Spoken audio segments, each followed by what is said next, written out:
And joining us on the line, great to be chatting to him. We've got Melbourne-based artist Peter Freebairn. G'day, Peter. How you doing today? I'm very well, Clayton. How are you going? I'm doing okay. How's life in Melbourne? How's your footy team going? They doing all right? No, my footy team are going terrible. They've won one game for the year, and that's it. So, yeah.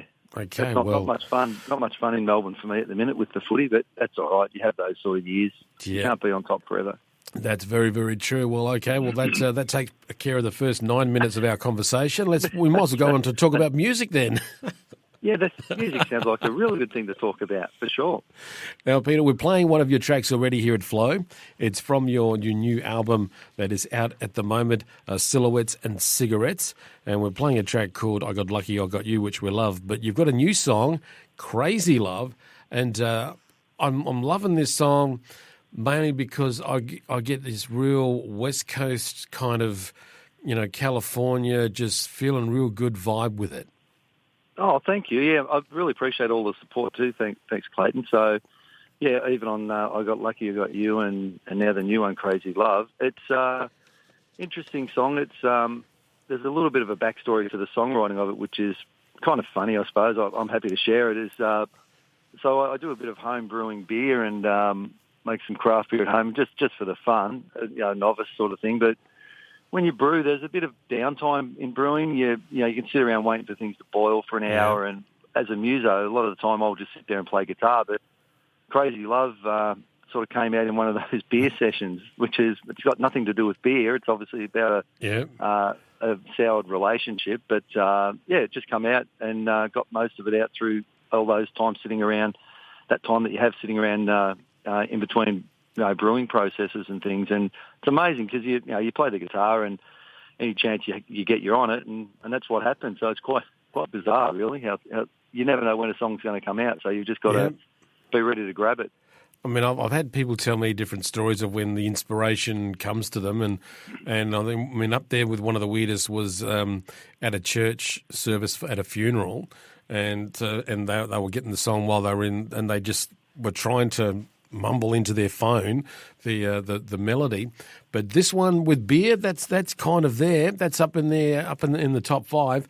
And I'm just curious now. What were you brewing? Was it an ale, a lager, a stout? What was it? Yeah, so amber ale. It's one of my favourite beers to brew. It's quite easy to brew, and it's pretty hard to fail on it. So I know how to do it backwards. So that's why I'm not. Yeah.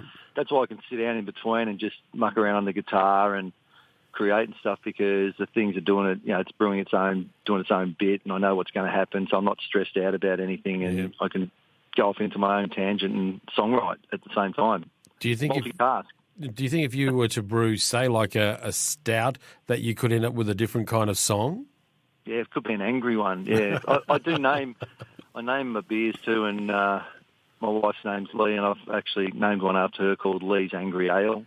And there's a lot of other things that happen, but just all for the fun. You just give them a name so you can remember the one that you've brewed, and go buy it again. But it's an interesting process. But you like I said earlier, you just create when you're ready to create, and you just got to grab. If you don't grab the idea, then you can kind of miss it. Yeah. In a way, it comes in your head, goes out.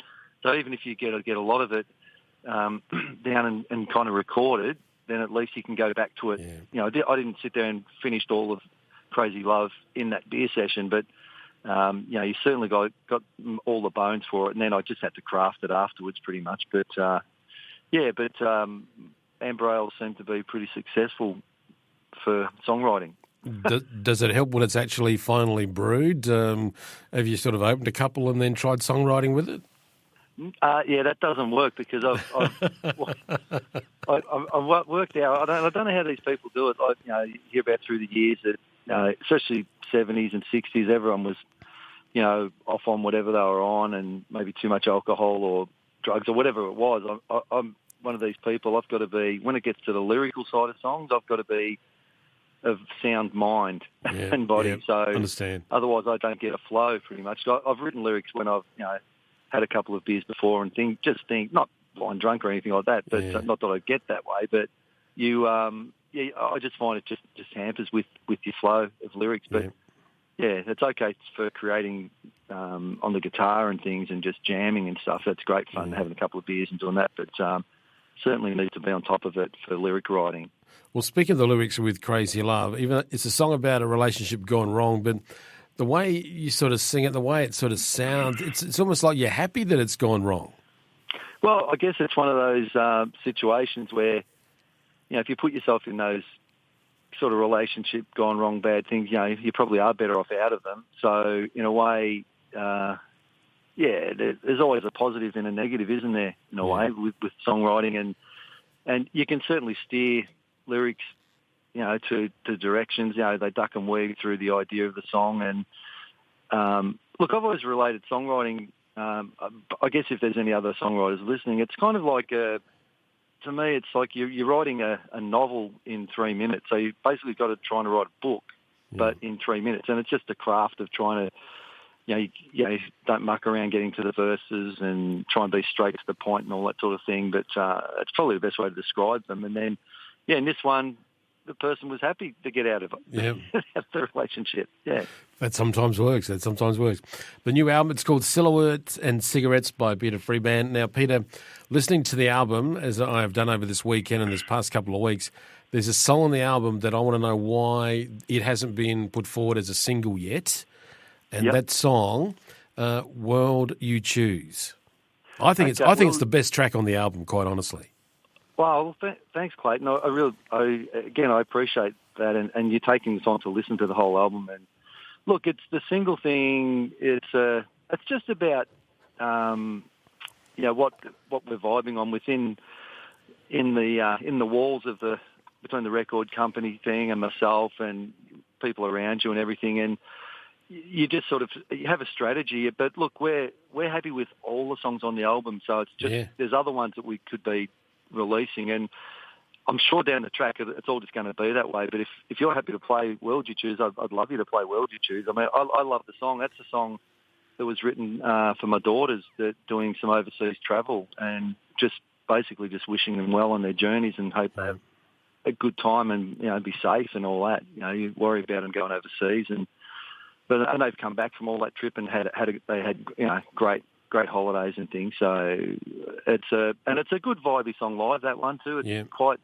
got a bit of bop about it. So thank you. Look, I really love that song too. So and it means a lot to me. So it's one of those songs. But I'm happy for you to play that too. That's fantastic. Well, just about every track on the album is wonderful to listen to, and it doesn't make. Sometimes when you listen to albums, you sort of get a song that goes, that doesn't fit right. Every song just seems to fit and feel like it's just made to be. And sort of I'm getting a sense from you that you were very particular about making sure that every song was right, that you didn't want there to be a flat spot in this album anywhere. Yeah, correct. Look, we structured it. It wasn't just, okay, I've got this track, and just, put them on willy-nilly. There was a structured order that we sort of thought, making sure that they flow into each other.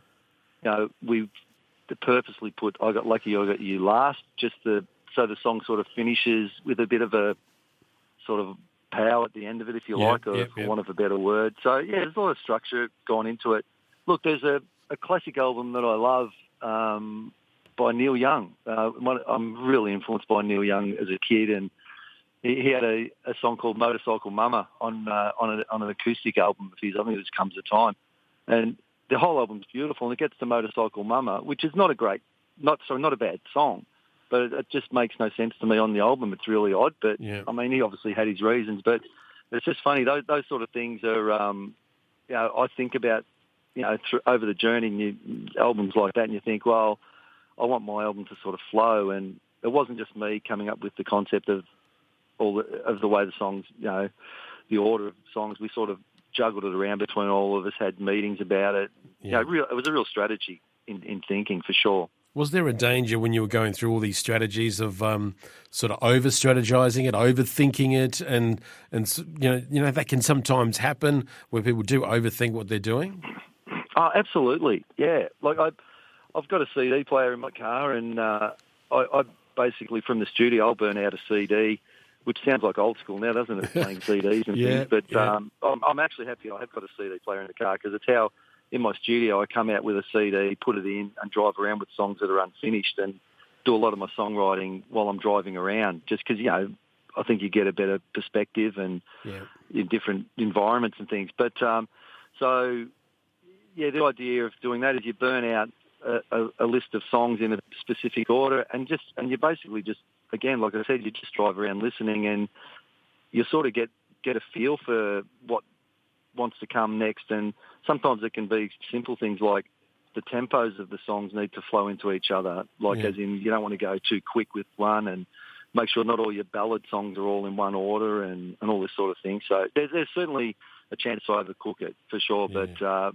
you've got to get to a point. I've said this to somebody else. Look, I'm not a perfectionist at all, and so in that way, I can let things go. I've got this ability in me to just say, no, I think that's it. And I think with the song order, I probably did that too.